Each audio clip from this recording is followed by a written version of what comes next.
అక్కడి నుంచి చేస్తాను.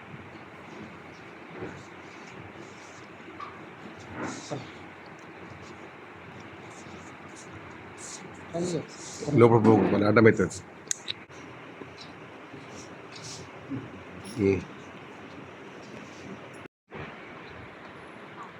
సభలో ఆశీర్లైన పెద్దలందరికీ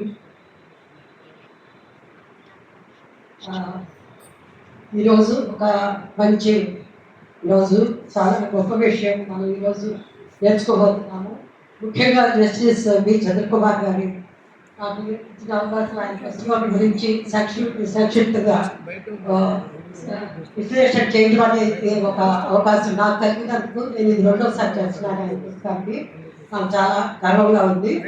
తర్వాత ఆయన పుస్తకం గురించి పలుకులూరు ఈనా గారు రాశారు, మంచి ముందు మాటలు. అలాగే విజయలక్ష్మి గారు రాశారు, అలాగే చెన్నప్ప గారు రాశారు. ఈ ముగ్గురు కూడా విశేషంగా ఆయనలో ఒక వ్యక్తిత్వాన్ని ప్రతి అడుగులో ఎలా చూపించారో ఈ కథలో, ఈ నవలికలో, అది అమ్మ కావాలి నాన్న కావాలి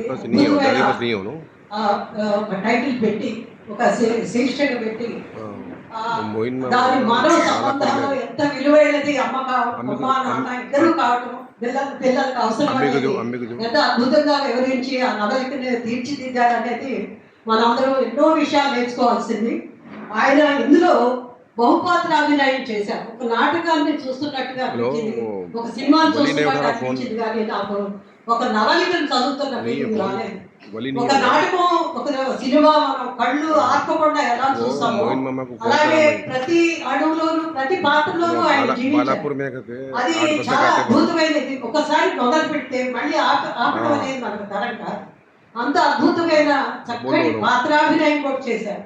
ఆయన ఆలోచన ఎలా ఉందంటే, ఒక జడ్జిగా, ఒక రచయితగా, ఒక అమ్మగా, ఒక నాన్నగా, తర్వాత ఆ బిడ్డల్లో కూడా ఆయనే సమస్తమై ఉంటారు. ఇద్దరు బిడ్డలు ఉంటారు, తర్వాత పెద్దవాళ్ళు, పెద్దలు అందరూ ఎవరు చెప్పినా ఆయనే ఆ మాట చెప్తున్నారేమో అని అనిపించేంతగా అద్భుతంగా డైలాగు పెట్టి ఆ జడ్జిమెంట్ చేసిన విషయం ఎంతో వినూత్నమైన జడ్జిమెంట్ ఇస్తారు చివరిలో. అది మనందరినీ చాలా అలరిస్తుంది. ఆ పిల్లలు ఏం కోరుకుంటున్నారు, ఈ తల్లిదండ్రులు ఎట్లా బిహేవ్ చేస్తున్నారు, ఇవన్నీ విషయాలు అత్యద్భుతంగా చిత్రీకరించారు. ఇది నిజంగా ఒక చిత్రమే అనుకోవాలి, ఒక నాటకమే అనుకోవాలి, ఒక సినిమా అనుకోవాలి.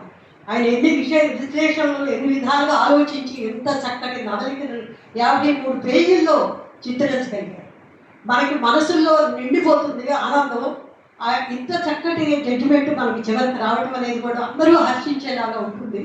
అంత మాధుర్యమైన, అంత మధురమైన విషయాల్ని, అంత అద్భుతమైన విషయాల్ని, ఎప్పటికీ మరుపురాని విషయాల్ని మనం నవలిక ద్వారా చూస్తాము.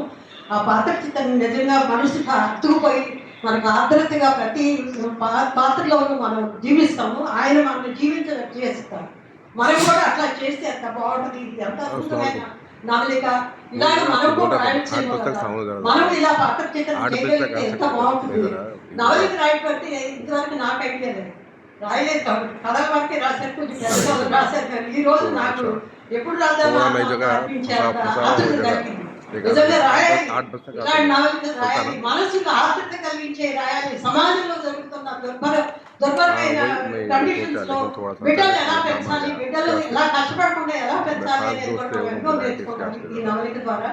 అందుకని వాళ్ళ నాలాంటి వాళ్ళకి మీ అందరికీ కూడా విప్రేరణ అవుతుంది. చాలా మంచి ప్రోత్సాహంగా ఈ కథను నడిపించినందుకు నేను చాలా గర్వపడుతున్నాను. ఈ ముగ్గురు కవులే కాదు, మనందరం కూడా దీన్ని చదివి దాన్ని విశ్లేషణ చేసుకుని మనం ఇంకెంతో నేర్చుకోవాలని కోరుకుంటున్నాను. తర్వాత ఈ జడ్జి ముందు ఫస్ట్ సీన్ జడ్జే ఉంటుంది. తల్లి తండ్రి వాళ్ళిద్దరూ ఏదో చిన్న చిన్న గొడవలకే, చిన్న చిన్న అభిప్రాయ భేదాలకే విడిపోవటం అనేది కాలంలో చాలా సహజంగా చూస్తున్నాం మనం. అంటే ఓర్పు సహనం అనేది నశించిపోయింది. అద్భుతంగా ఉంది. చాలా ఈ రోజు ఉండేటువంటి సమస్యల్లో అదొక పెద్ద సమస్య. ఎందుకంటే ఆర్థికంగా బాగా బలపడినటువంటి వాళ్ళు, యువకులు అనాలోచితంగా తీసుకునేటువంటి చర్యల ఫలితంగా పిల్లలు ఏ విధంగా దూరం అవుతున్నారు అని వారు స్వయంగా అనుభవించి ఎన్నో తీర్పులు చెప్పినటువంటి జడ్జి గారు వారు రాయడం వలన ఎన్నో ఆ సమస్యను జటిలంగా ఉంది అనే దృష్టి కోణంతో తీసుకొని ఆ కోణంలో తీసుకొని వారు ఈ నవలను రాయడం జరిగింది. ముఖ చిత్రం అయితే అద్భుతంగా ఉంది. అయితే నేటి వాస్తవ పరిస్థితులకు అర్థం పడుతుంది, దర్పణం పడుతుంది. పిల్లల యొక్క స్వాధీన పిటిషన్ ఇట్లాంటివన్నీ మనకు తెలియని ఆ పరిభాష, ఆ న్యాయ వ్యవస్థలోని పరిభాష అంతా మనకు తెలుస్తుంది. మనకైతే మామూలుగా మనం న్యాయ కోవిదలు కాదు, న్యాయ పట్టాలు తీసుకోలేదు కాబట్టి మాకు తెలియదు. కానీ అవన్నీ కూడా ఇందులో ఇమిడ్చి ఒక అద్భుతమైన శైలి, అర్థమయ్యే మాటలు, నాటకీయత ఎక్కడ కనబడదు. తర్వాత జడ్జి గారి సంభాషణ అంతా కూడా అర్థవంతంగా ఉంటుంది. ఇక్కడ సుస్మిత అనే ఆమె న్యాయవాది తల్లి తండ్రుల మధ్యలో నలిగిపోయినటువంటి పిల్లల యొక్క బాధ, ఆర్ద్రత, వాళ్ళ దమనీయ పరిస్థితి, వాళ్ళ ఆలోచన విధానము, వాళ్ళ యొక్క మనస్తత్వము, ఆ చిన్నారి లోపల ఏ విధంగా కృంగిపోతారు, కృషించిపోతారు, వారి మనస్తత్వం ఎట్లా ఉంటుంది అనేది వారు ప్రధానంగా తీసుకొని వారి మనసుల్లో దూరి వారి అర్థవంతంగా ఆలోచన కలిగించే విధంగా రాసినటువంటి ఈ అమ్మ కావాలి నాన్న కావాలి అనేది చాలా అందరూ కూడా చదవలసినటువంటి పుస్తకం. ఇందులో కొన్ని కొత్త అంటే నా సామెతలు నాకు తెలీదు. అడగని వారికి సలహా ఇవ్వడం, అడవిలో ఏడవడం లాంటి కానీ చెప్పడం చాలా నాకు తెలియదు ఆ సామెత ఉందని. అడగని వారికి సలహా ఇస్తే అడవిలో ఏడవడం వంటిదట. ఈ కుటుంబ వ్యవస్థ విచ్ఛిన్నమవడం, ఆధునిక పోకడలు, గొంతెమ్మ కోరికలు, జీవన శైలి, డబ్బు సంపాదనలో పడి ఇంటిని మర్చిపోవడం, ఇవన్నీ కూడా ఆయన ఈ నవలికలో అంటే కనిపించాయి మనకు. అయితే ఎన్నో తీర్పులు చెప్పి ఉంటారు, బహుశా అంటే చెప్పి ఉంటారు కదా, చెప్పారు. అయితే ఈ పిల్లల యొక్క వేదన, రోదన, ఉద్వేగం, బాధ, ప్రేమ, ప్రశ్నించడం ఇవన్నీ కలగలిసి మనలను, సమాజాన్ని ప్రశ్నిస్తుంది. ఆయన ప్రశ్నించే విధానం ఆయన మాటల ద్వారా పెట్టి ఆయన మాటల్లో ప్రశ్నింపజేశారు. అది వాళ్ళు చెప్పలేకపోవచ్చు, కానీ ఆయన ఎంత మనసుకు ఎంతో ఆర్ద్రత కలిగి, బాధ కలిగి, తప్పించిపోయి ఆయన చూడడానికి అలా ఉన్నారు, కానీ ఆయన మనసులోని వేదన అనేది ఈ నవలిక ద్వారా బయట పెట్టారు. తర్వాత నేటి వాస్తవ పరిస్థితులు, సమాజ పోకడలు మనం కళ్ళ ముందు ఉంచారు. తల్లిదండ్రులు ఒకరికి ఒకరు దూరమయ్యే పరిస్థితులు, విడాకులు తీసుకునేటువంటి ప్రయత్నంలో వారి పిల్లలు పడే యాతన, న్యాయస్థానంలో ప్రశ్నించిన విధానం అద్భుతం. మనకు ఎన్నో విషయాలు న్యాయ భాషలోనే అర్థాలు తెలుస్తాయి. ఒక విధంగా వారు నవలలో రాసిన కల్పించిన పాత్రలు, వాటి చుట్టూ అల్లుకున్న దృశ్యాలు అన్నీ కూడా మన న్యాయమూర్తి గారిలో ఉద్భవించిన ఆలోచనలు, సమాజం పట్ల బాధ, విలువల పట్ల అనురక్తి, సంస్కృతి సంప్రదాయాలను వదిలి పాశ్చాత్య పోకడలను అనుసరించి సాగుతున్న నేటి సమాజ పరిస్థితులకు ఆయన మనసులో కలిగిన అలజడి, ఆదుర్ద. కొన్ని సన్నివేశాలలో వివాహ వ్యవస్థ కుప్పకూలడానికి కారణాలు ఆయన వివరించారు. అది పాత్రల ద్వారా ఆయన డైరెక్ట్గా మనం చెప్పలేరు కాబట్టి ఒక వ్యాసంలాగా కాకుండా ఒక నవలిక రూపంలో ఆయన అందరూ చదివే విధంగా రాసి ప్రశ్నించినటువంటి విధానం అద్భుతం. ఒక రచయితగా చక్కటి తీర్పును అందజేసి రసవత్తరంగా పిల్లలే తల్లిదండ్రులను కస్టడీలోకి తీసుకోవడం అనేది అవన్నీ కూడా అందులో ఉంటాయి. ఉద్యోగాలు ఎప్పుడైతే ఆర్థికంగా సరి అయిన స్థానంలో ఉంటారో అప్పుడు ఒకరికొకరు వారి బాంధవ్యాలు గుర్తురావని అంటారు. అందులో ఈ పాత్రలు కూడా అలాగే ఉంటాయి. ఆర్థికంగా ఎప్పుడైతే చితికిపోతారో ముందుగా ఉన్న పొగరు, అహంకారం పోయి ఆ స్థానంలో భార్య పట్ల భర్తకి, భర్త పట్ల భార్యకి అనురాగం, మళ్ళీ చిగుర్లు తొడగడం, ఒకరి అవసరం ఒకరు గుర్తించడం, వారి పిల్లలకు ఇరువురికి ప్రేమ దక్కాలని తెలుసుకోవడం, ఇవన్నీ కూడా కొన్ని పాత్రలను ప్రవేశపెట్టి నడిపించారు. కానీ నిజానికి ఇదంతా సమాజానికి ఒక సందేశం అందించాలనే తపనతోనే ఆ తపన ఆయనలో కనబడింది. ఏ సాహిత్యమైన సమాజానికి ఒక సందేశం అందించినప్పుడే అది వారి జన్మ సార్థకవుతుంది. సార్ రాసినటువంటి ఏది రాసినా మనం ఒక సమాజానికి ఏం అందిస్తున్నాము, ఏం అందిస్తాము అనే దృష్టికోణంలోనే వాళ్ళు రాయడం చూస్తే నాకు అబ్బురం కలిగింది. ఇంత వయసులో కూడా ఇంత ఓపికగా ఇంత చక్కగా రాయడం అంటే మళ్ళీ ఒక సన్నివేశాన్ని పెట్టుకొని ఎంతో ఆర్ద్రతతోటి ఆ పిల్లలలోకి వెళ్ళిపోయి వాళ్ళ బాధను అర్థం చేసుకొని ఈ విధంగా ఉంటే ఎట్లా అనేది ఆయన రాయడం అనేది, ఆ మాటలు కానీ, పదాలు కానీ, శైలి కానీ వారి యొక్క మనోవేదన కానీ తెలపడము పదబంధాల్లో చాలా అద్భుతంగా ఉన్నది. తర్వాత ఆర్థిక స్వాతంత్రం మనిషి అభివృద్ధికి ఉపయోగపడాలి కానీ తిరోగమనానికి కాదని తెలియజేస్తుంది.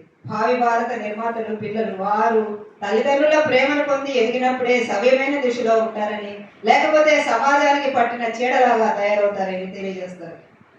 ఇలా తల్లిదండ్రులు విడిపోయి పిల్లలు ఒంటరిగా మిగిలి సంపూర్ణమైన ప్రేమ ఇరువురి నుండి పొందినప్పుడు వారి పరిస్థితిని మన కళ్ళ ముందు ఉంచారు. ఇలా మారడానికి జరిగినటువంటి కారణాలు కూడా ఒక శాస్త్రీయమైన పరిశోధన లాగానే మన ముందు ఉంచుతారు. భార్యాభర్తలు అసలు ఎందుకు విడిపోతున్నారు, వైవాహిక జీవితంలో డబ్బు పాత్ర ఎంత ఉంది, విలువలు తగ్గిపోవడం, అవగాహన రాహిత్యం, ప్రేమ లేకపోవడం, ఏక కుటుంబాలు, సమిష్టి కుటుంబాలు లేకపోవడం, వారికి మంచి చెడులను తాత నాన్నమ్మలు అని ఎవరైనా పెద్దవాళ్ళు చెప్పలేకపోవడం, పెంపకం సరిగా లేకపోవడం, వివాహం యొక్క గొప్పదనాన్ని గుర్తించగా పిల్లల పట్ల క్రూరత్వంగా ప్రవర్తించడం, అక్కడ ఒకరి ప్రేమ మాత్రమే పొందుతారని మర్చిపోయి పసి మనసులను గాయపరచడం, ఇవన్నీ కూడా ఆయన రాసినటువంటి విధానంలో కడు రమణీయం, అద్భుతం, అమోఘం. ఇటువంటి పుస్తకాన్ని మనము చదివితే కానీ మనకు అర్థం కాదు, అంత రసవత్తరంగా రాశారు. ఒక జడ్జి అయి ఉండి ఇంత చక్కటి అంటే ఆ న్యాయ భాషలో మనకు అర్థమయ్యే విధానంలో ఎవరైతే తీర్పు ఇచ్చేవాళ్ళు ఎంత రమ్యంగా రసరమ్యంగా సృష్టించి చివరికి ఒక అద్భుతమైన తీర్పుని ఇచ్చి ఆ తల్లిదండ్రుల మనసుని మార్చేలాగా పరిస్థితులను సృష్టించి, అలా మార్పు ఎప్పుడు వస్తుందంటే వాళ్ళు ఒకరినొకరు అర్థం చేసుకునే పరిస్థితులు ఏర్పడినప్పుడు, వాళ్ళకి తెలియకుండానే ఒకరి కష్టాలు ఒకరు గుర్తించినప్పుడు, అహంకారాన్ని వదిలినప్పుడు, మానవత్వాన్ని కలిగి ఉన్నప్పుడు మనసులు దగ్గరవుతాయని తన పుస్తకంలో రాయడం జరిగింది. వారి పుస్తకాన్ని సమీక్ష చేసేటువంటి భాగ్యం నాకు కలగడం నేను ఎంతో గొప్పగా భావిస్తున్నాను. ధన్యవాదాలు. ఇప్పుడు శిల్పం కూడా వచ్చేసింది. అంటే ఒక రచయిత పరకాయ ప్రవేశం చేసి రచనలో ఎంత అద్భుతంగా ఒక శిల్ప శోభితంగా నవలను శిల్పీకరించారు. వస్తువులు అంటే వస్తువు పట్ల రచయిత చాలా సంలీనమై అంటే సంవేదన చెందుతూ రాస్తే తప్ప గొప్ప రచన కాదు. రాబర్ట్ ఫ్రాస్ట్ అన్నటువంటి ఆయన గొప్ప రచయిత. ఆయన అదే అంటారు, అంటే రసోన్మాద స్థితికి వెళితే తప్ప ఒక కవి కానీ రచయిత కానీ ఒక శిల్ప శోభితమైనటువంటి రచనను చేయలేదు. జస్టిస్ చంద్రకుమార్ గారు ఈ పుస్తకాన్ని ఆయనే రాయగలరు, వేరే వాళ్ళు రాయలేదు. ఎందుకంటే ఒక జడ్జిగా స్వానుభవం స్వానుభవం అయితే తప్ప తత్వం బోధపడదు అంటాడు గిరీష్ కన్యాసుకున్నాడు. అలాగే స్వానుభవంతో అనేక తీర్పులు ఇచ్చినటువంటి ఒక న్యాయమూర్తిగా ఇప్పుడు విచ్ఛిన్నమవుతున్నటువంటి కుటుంబ వ్యవస్థ పట్ల, పిల్లల వేదన పట్ల, మరి భార్యాభర్తల యొక్క ఈగోయిస్టిక్ ఆ యాటిట్యూడ్ని అనాలిసిస్ చేస్తూ చాలా అద్భుతంగా ఈ యొక్క పుస్తకాన్ని రాశారని చెప్పేసి రాధాకృష్ణ గారు చెప్పారు. కథను ఎలా నడిపించారు, కథన శిల్పి, ఆ కథన దక్షుడు మన న్యాయమూర్తి గారు అని చెప్పేసి కోకటి ఉషారాణి గారు చెప్పారు. మరి దీనికి ముందు మాట కూడా గురువు గారు రాశారు, ఆచార్య కొరకు వినాయక్ గారు అద్భుతమైనటువంటి ముందు మాట రాశారు. అద్భుతమైనటువంటి ముందు మాట రాశారు. అంతేకాకుండా డాక్టర్ విజయలక్ష్మి పండిత్ గారు, తర్వాత మసన చెన్నప్ప గారు కూడా దీనికి మంచి ముందు మాట రాశారు. మరి ఇలాంటి నవలను వివిధ వృత్తుల్లో ఉన్నటువంటి వాళ్ళు ఆ వృత్తుల్లో ఉన్నటువంటి వాళ్ళే రాయగలరు. కాబట్టి న్యాయ వ్యవస్థకు సంబంధించిన వృత్తిలో వచ్చినటువంటి మొట్టమొదటి అమ్మ కావాలి నాన్న కావాలి అనేటువంటి నవలని భావిస్తున్నారు. ఆ తరానికి ఈ తరానికి మధ్యలో ఉన్నటువంటి వ్యక్తిగా, ఒక శక్తిగా, ఒక అనుభవజ్ఞునిగా ఈ పుస్తకాన్ని రాసినటువంటి జస్టిస్ చంద్రకుమార్ గారికి మనము అభినందన తెలియజేస్తూ ఇప్పుడు డాక్టర్ విజయలక్ష్మి పండిత్ గారు ఈ పుస్తకాన్ని యాగంపడి దీనికి ముందు మాట రాశారు కాబట్టి ఆమె మాట్లాడవలసింది కోరుతుంది.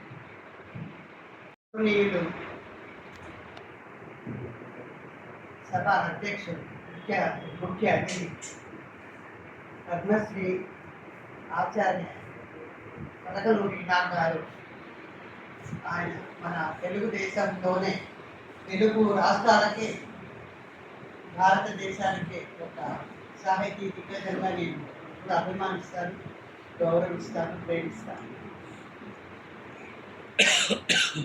వారికి నా ధన్యవాదాలు.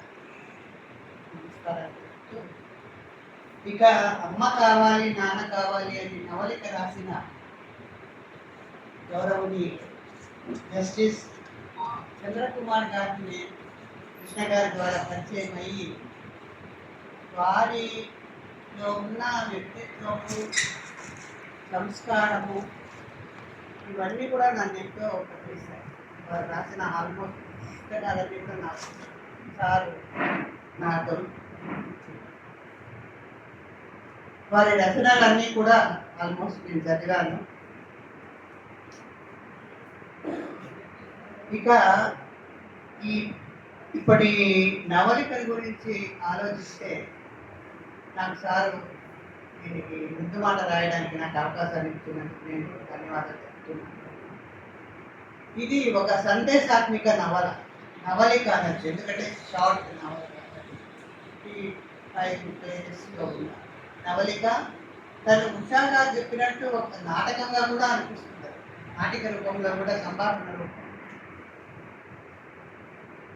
జస్టిస్ చంద్రకుమార్ గారు వ్యక్తి సంక్షేమాన్ని, సంఘ సంక్షేమాన్ని, పేద ప్రజల సంక్షేమాన్ని, మానవ సంబంధాల గురించి క్షేమాన్ని కోరుకునే వ్యక్తి కాబట్టి ఇలాంటి నవలిక వచ్చిందని నేను చెప్పగలను.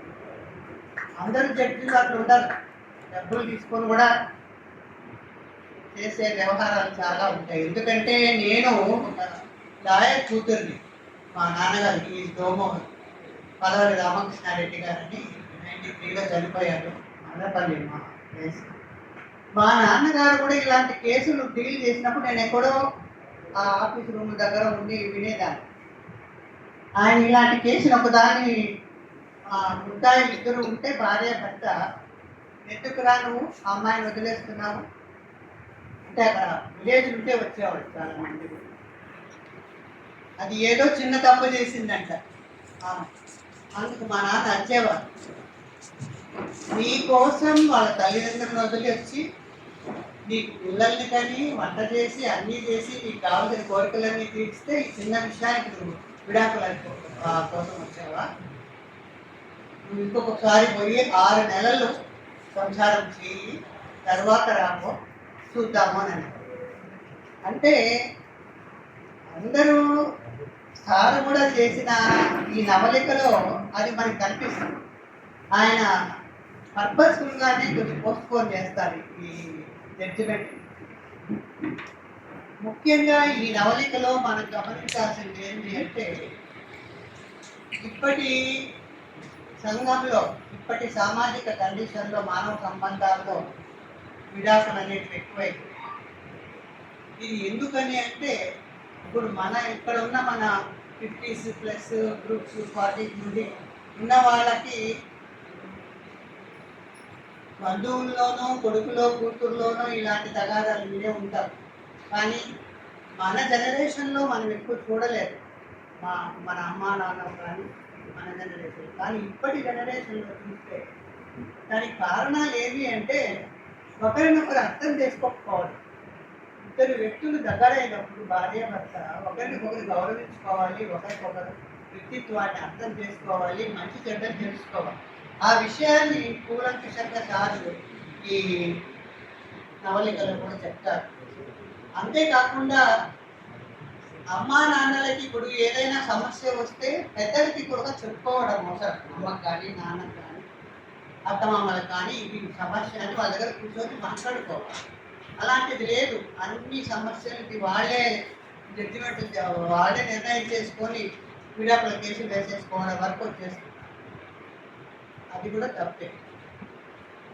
ఇంకా పిల్లలు పుట్టిన తర్వాత ఇప్పుడు ఈ నవలికలో సార్ డీల్ చేసిన ఈ కేసులో ఆల్మోస్ట్ టీనేజ్కి వచ్చారు పిల్లలిద్దరు, నవ్య రవి అని. చిన్నపిల్లలైతే సరే ఏదో ఇక్కడ చిల్డ్రన్స్ కస్టడీ జడ్జిమెంట్ సార్ ఇవ్వాల్సింది. చిల్డ్రన్ని ఎవరి దగ్గర ఉంచాలి, అమ్మ దగ్గర నాన్న దగ్గర అనే కేసు. కానీ ఇక్కడ టీనేజ్ పిల్లలు అవడం వల్ల వాళ్ళు ఇద్దరు కావాలంటారు. న్యాచురల్గా ఇప్పుడు మనమే ఈ ఏజ్లో కూడా మీకు అమ్మ కావాలా నాన్న కావాలంటే ఏమంటాము? ఇద్దరు కావాలంటారు. తల్లిదండ్రులు ఇద్దరు ఉంటేనే ఒక సరైన వ్యక్తిత్వము, సరైన సమాజంలో ఒక వ్యక్తిగా, పూర్ణ వ్యక్తిగా బిడ్డలు పెరుగుతారు. ఆ సంస్కృతి, ఆ ఇద్దరి మధ్యలో ఉండే ఆప్యాయత, అండర్స్టాండింగ్, డబ్బులకే లేకపోతే ఇంకేదో అందాలకే, చుట్టూ ఆకర్షణలకే లోటు కాకుండా వ్యక్తిత్వాన్ని, ఒక మానవ సంబంధం, ప్రేమ, ఆప్యాయతలు అనేవి చాలా ముఖ్యం. అవి లేకుండా ఏదో వివాహం అంటే దాని విలువ తెలియదు. అలాంటి సమాజం అయిపోయింది. ఇప్పటి సమాజాన్ని ప్రతిబింబించినా కూడా ఇందులో కేసు ఒక గురించారు, మంచి సూచనలు కూడా చివరికి చేశారు. ఎందుకంటే వాళ్ళ నాన్నగారు నరసింహారెడ్డి గారు కూడా లాయర్, రామకృష్ణారెడ్డి చాలా వెల్ ఫేమస్ లాయర్ అన్నమాట రాయలసీమలో. ఆయన ఆ రోజుల్లోనే 4 బిడ్డలు అంటే కూతురుని చదివించినటువంటి ఏకైక వ్యక్తి.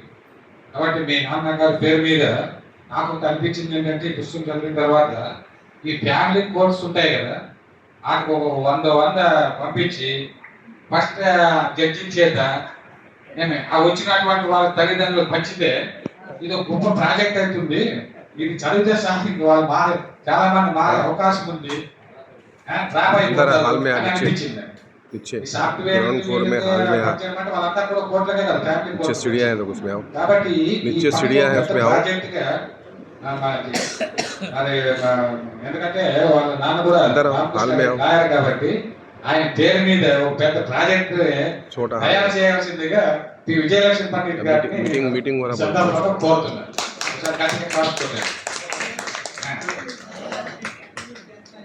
ఇప్పుడు మేడం గారు కూడా కంట్రిబ్యూట్ చేస్తానన్నారు.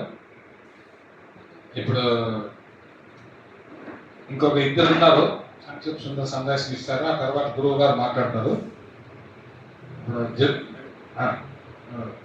ఇప్పుడు మరి అనుకోని అతిథిగా మనకు వచ్చి ఇంతసేపు చాలా ఓపికగా మహారచయిత్రి, మరి ఆమె విదుషిమని ఆమె గురించి ప్రత్యేకంగా కృష్ణాక గారి గురించి ప్రత్యేకంగా చెప్పాల్సిన అవసరం లేదు. ఇటువంటి విషయాల పైన ఎన్నో సలహాలు ఇచ్చారు. ఎంతో మంది అంటే ఒక విషయం ఒకే ఒక మాట చెప్పాను ఇస్తాను నేను. సమాజాన్ని సాహిత్యంలో చాలా గొప్పగా ప్రభావితం చేస్తుంది. అలా దళిత బహుజన సాహిత్యాన్ని సృష్టించి మాలాంటి వాళ్ళు ఎన్నో తయారు చేసిన కొలకూరి గారికి ఆయన ప్రత్యక్ష సాక్ష్యం ఇది. అంటే సాహిత్యం సమాజాన్ని మారుస్తుంది అన్నదానికి ప్రత్యక్ష సాక్ష్యం ఏంటంటే కొలకూరి గారు. అదేవిధంగా కృష్ణాక గారు, వీళ్ళిద్దరూ ఆ తరానికి చెందినటువంటి గొప్ప రచయితలు అన్నమాట. కాబట్టి ఇప్పుడు కృష్ణాక గారిని తన యొక్క సందేశం ఇవ్వాల్సింది కోరుతున్నాను. ఈ గ్రంథం చదువుతుంటే నాకు స్వామి మాటలే నా మనసులో ఉండి, నేను ఈరోజు రాలేని పరిస్థితిలో ఉన్నా కూడా, రాలేని పరిస్థితి ఎందుకంటే ఒక మెట్లు దిగుతుంటే అభిమానులు వచ్చి ప్రేమగా కృష్ణక్క అని కాలు బొట్టుని కింద పడేశారు. దాంతో నా వెన్నెముక ఫ్రాక్చర్ అయింది. ఫ్రాక్చర్ అయ్యి కాలుకి 5 ఆపరేషన్లు అయ్యాయి. 9 నెలలు బెడ్ మీద ఉండి ఇప్పుడిప్పుడే నేను ఫంక్షన్స్కి వస్తున్నాను. ఎందుకంటే హైదరాబాద్లో సీనియర్ నేను ఒక్కదాన్ని ఉన్నాను కాబట్టి మెల్లిగా రావటం జరిగింది. ఈ రోజున నాకు రావాలి అనిపించటం నిజంగా భగవంతుడి సంకల్పం. ఈ పుస్తకం కాదు, ఈ పవిత్రమైన ఈ తులసి మొక్కలు, ప్రతి అక్షరం ఒక తులసి దళం లాంటిది. ఇందాక జస్టిస్ గారి కలం పట్టుకుంటుంటే అందులో జస్టిసే నా కళల్లో కనిపించారు. ఆయనలోని మంచితనం, మానవత్వం, సహృదయత, ఆధ్యాత్మికత, అందరిలో ఏ విధమైన మార్పు తీసుకురావాలని అయిపోయింది. ఇప్పుడు ఆయన ప్రధానమంత్రి పోస్ట్ ఇచ్చినా కూడా ఉంటానే. కాబట్టి ఆయన రచయితగానే కొనసాగాలి, నవలాకారునిగా కొనసాగాలి అని మేము రచయితగా నేను కోరుకుంటున్నాను. కానీ అద్భుతమైనటువంటి ఒక సందేశం మీరు అన్నట్టుగా ఈరోజు మీరు రావడం కూడా భగవత్ సంకల్పమే తప్ప వేరు కాదు. చాలా మాకు కూడా చాలా సంతోషమైంది. ఈ యొక్క డిజైన్ చేశారు భగవంతుడు, చాలా చక్కని విషయము. అదేవిధంగా మీరు మా డాక్టర్ విజయలక్ష్మి పండిట్ గారు, ఈమె కూడా ఆధ్యాత్మిక సూఫీతత్వంతో గజల్స్ విశ్వపతి గజల్ ఫౌండేషన్ పెట్టి మహాద్భుతమైనటువంటి గజల్ సూఫీతత్వంతో రాసింది. ఆయన ముందు మాట రాసుకుంటే నేను ఎగిరి గట్టులేసాను నా ఇంట్లో. నా భార్య ఏమిటంటే అట్లే ఎదుగుతారని అని అన్నాను. ఇదే విజయలక్ష్మి పండిట్ గారు అద్భుతమైన గజల్స్ రాసింది. నిజంగా పరవశించి ఆమె అమీర్ ఖుస్రూ 13వ శతాబ్దం అమీర్ ఖుస్రూ ఎట్లయితే పరవశించి ఆయన గురువు ఢిల్లీలో ఉంటే ఆ సమాధి చుట్టూ ఎగురుకుంటూ గంతులు వేసి ఉన్మాద స్థితిలో గజల్స్ రాశారు. ఆ తర్వాత ఆధ్యాత్మిక గజలు రాశారు. దానికి ఒక సంపూర్ణమైనటువంటి న్యాయాన్ని చేకూర్చినటువంటి గొప్ప న్యాయమూర్తిగా సారు ఒక అనేక వందల తీర్పులు వెలువరించి ఉండవచ్చు. ఒక గొప్ప నవలని కూడా సమాజానికి ఇవ్వటం ద్వారా వారి బాధ్యతను నిర్వర్తించారు.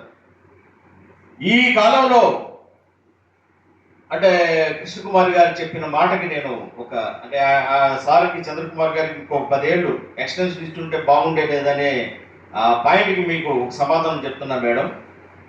ప్రభుత్వాలకు అనుకూలంగా తీర్పులు ఇచ్చినటువంటి న్యాయమూర్తులుగా మాత్రమే ఎక్స్టెన్షన్లు దొరుకుతాయి. ఏదో చైర్మన్లుగా లా కమిషన్ చైర్మన్, లేకపోతే హ్యూమన్ రైట్స్ కమిషన్ చైర్మన్, లేకపోతే గవర్నరు, లేదు రాజ్యసభ మెంబర్, ఇటువంటి మీకు తెలుసు ఈ మధ్యకాలంలో పేర్లు Ranjan Gogoi, justice Sadasivam, justice Nisar Ahmad Kakru sir ఉన్నప్పుడు ప్రధాన న్యాయమూర్తిగా చేస్తున్నట్టుంది. ఇటువంటి వాళ్ళందరికీ చైర్మన్ పదవులు ఇమీడియట్గా వచ్చాయి. దాదాపు 10 ఏళ్ల పాటు వాళ్ళు దాంట్లోనే ఉన్నారు. కానీ సార్ లాంటి వారికి ప్రభుత్వాలకి ఏమాత్రం రుచించని తీర్పులు ఇచ్చినటువంటి సభాధ్యక్షులు కృష్ణ గారికి, పుస్తక రచయిత చంద్రకుమార్ గారికి, ఈ కార్యక్రమంలో పాల్గొన్న పోగట్టి ఉషారాణి గారికి, డాక్టర్ రాధాకృష్ణ గారికి, డాక్టర్ విజయలక్ష్మి పండిట్ గారికి, డాక్టర్ జగదీష్ విద్యాధర్ గారికి, మా సోదరి కృష్ణకి, అందరికీ హృదయపూర్వకంగా ధన్యవాదాలు తెలియజేస్తున్నాను.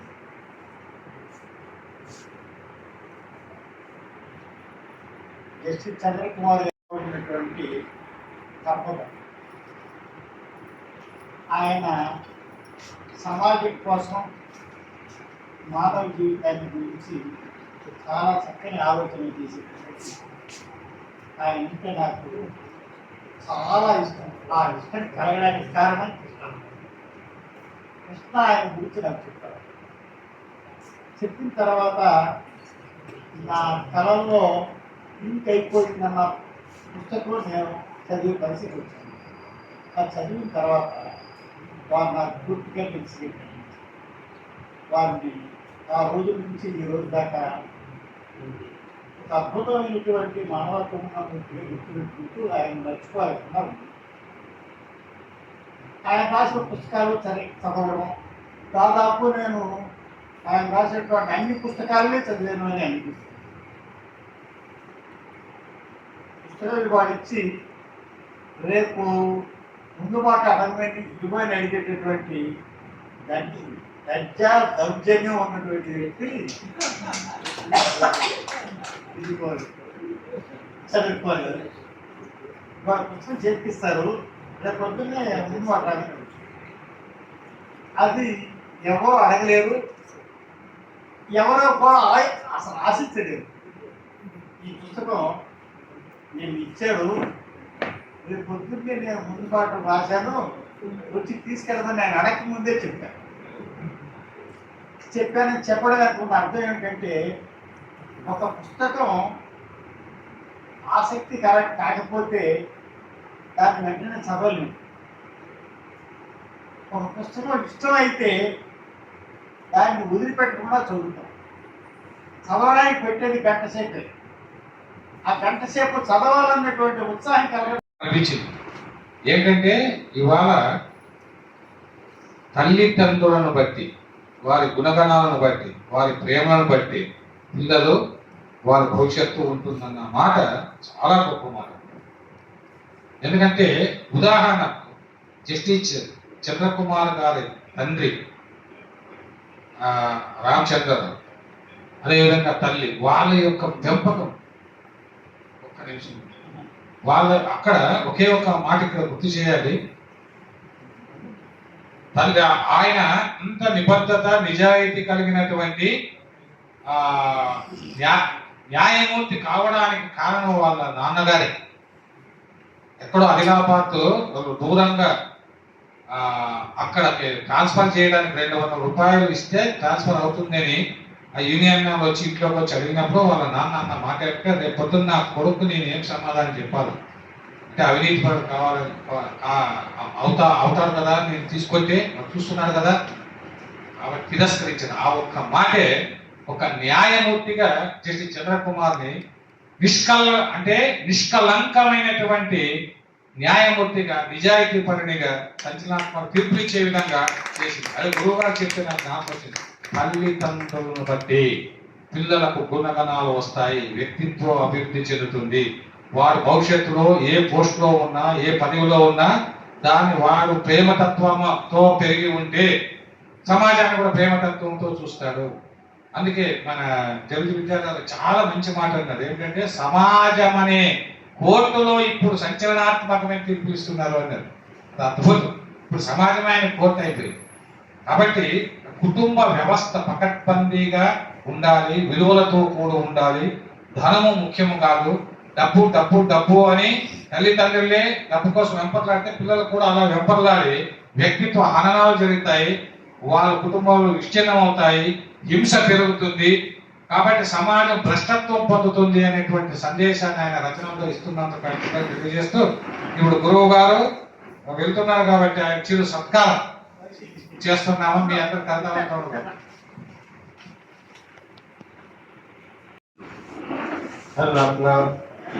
డాక్టర్ డి కృష్ణ గారు,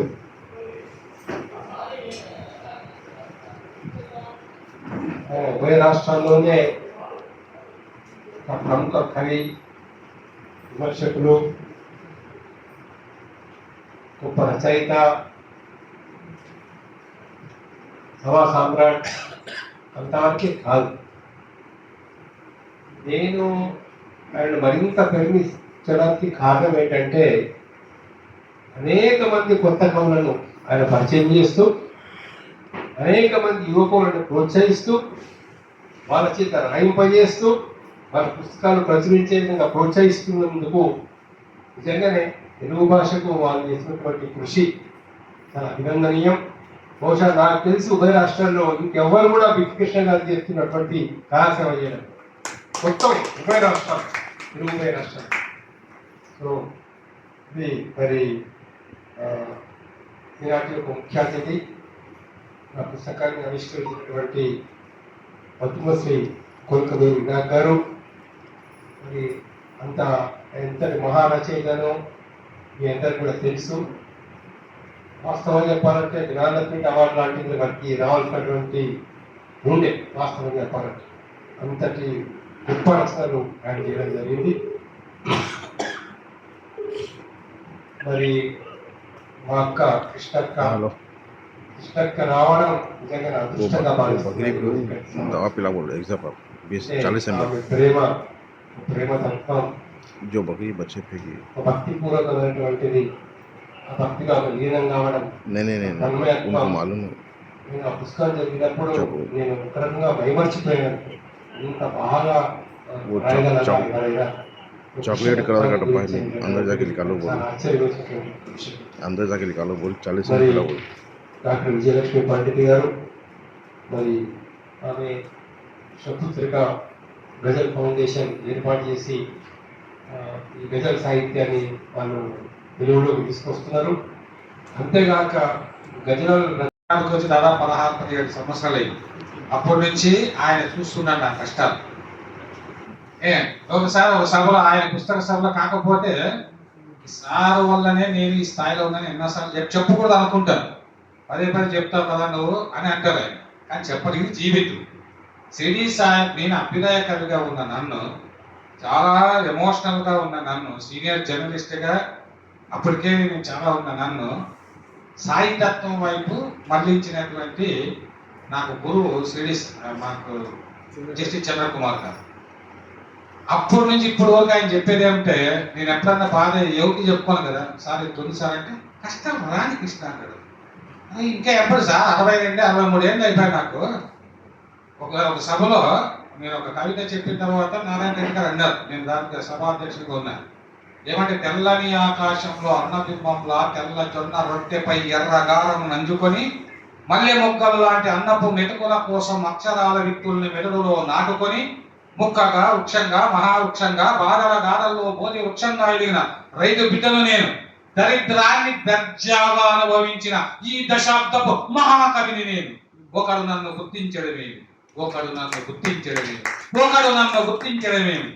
భూగోళపు కను గుడ్డుపై ఎప్పుడో కవిత్వపు కుంభ వృష్టిగా కురిసిన విశ్వ కవీంద్రుణ్ణి నేను అని నన్ను కాపు పెట్టాడు. కాదండి కృష్ణ, దరిద్రాన్ని దర్జాగా అనుభవించింది ఏంటి అని. గురువు గారు మీరు 20, 23 ఏళ్ళు 24 ఏళ్ళ వయసులోనే ఉద్యోగంలో చేరారు. అప్పటికి నాకు 52 ఏళ్ళు. 52 ఏళ్ళు అయినా కూడా ఇంకా నిరుద్యోగిని. నాకు ఎప్పుడు స్థిరమైన ఉద్యోగం లేదు. ఒక ఉద్యోగం ఇచ్చినా కూడా 6 నెలలు నేను ఏ సంస్థలో పనిచేయలేను. 27 ఉద్యోగాలు చేశాను. ఎందుకంటే నా మనస్తత్వానికి, నా నీతి నిజాయితీకి వారికి నచ్చదు. నాకు ఎక్కువ పుస్తకాలు, అసలు ఇంటర్వ్యూకి పోతే ఆ పుస్తకాలు తీసుకొని దయచేసి సార్ మీరు ఈ పుస్తకాలు చూపించొద్దండి. ఎందుకంటే మీ bio MA, MEd, MPhil, PhD ఇవన్నీ తీసేయండి. జర్నలిస్ట్గా ఉండాలంటే బిఏ పెట్టుకోండి. నేను అది చెప్తున్నాను. అట్లాగా అయితే అప్పుడేం చేశానంటే, ఒక పక్క చిన్న ఉద్యోగాలు చేస్తూ మరో పక్క ఉద్యమాలు చేసుకుంటూ వచ్చిన ఆ ఉద్యమాలకి ఊరికి రాదు కదా. నేను అవార్డు 2 రాష్ట్రాలు అవార్డు ఇస్తానంటే ఎవరు చేతులు అంటే జస్టిస్ చంద్రకుమార్ గారి చేతుల మీదకి. అంటే ఇంక నా యొక్క ప్రోగ్రామ్కి ఖచ్చితంగా ముఖ్య అతిథిగా సార్ ఉంటారు. సార్ రావడం వల్ల మొత్తం 2 ఎవరి మినిస్టర్లు వచ్చేసేయండి. కందేటి రాజ్యలక్ష్మి గారు, నితే సురేష్ గారు ఒకవైపు నిలబడండి, మీ మధ్యలో పిలుస్తారు సార్. కొంచెం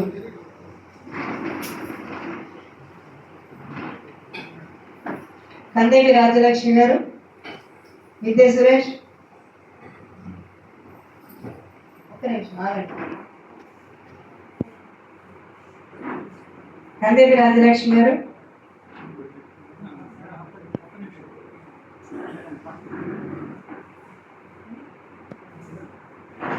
ఎన్ విజయశ్రీ గారు,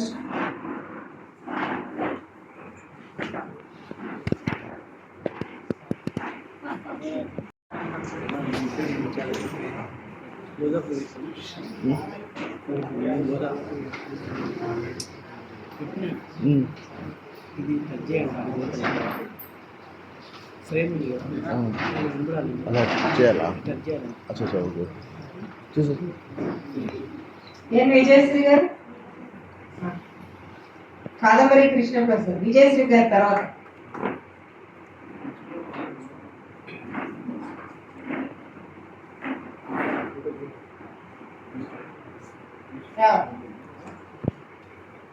కాదంబరి గారు, విజయశ్రీ గారు రావాలి.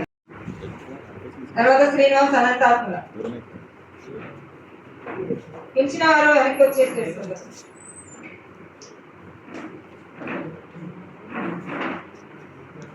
శ్రీమధు రామా తొందర. శ్రీనివాస్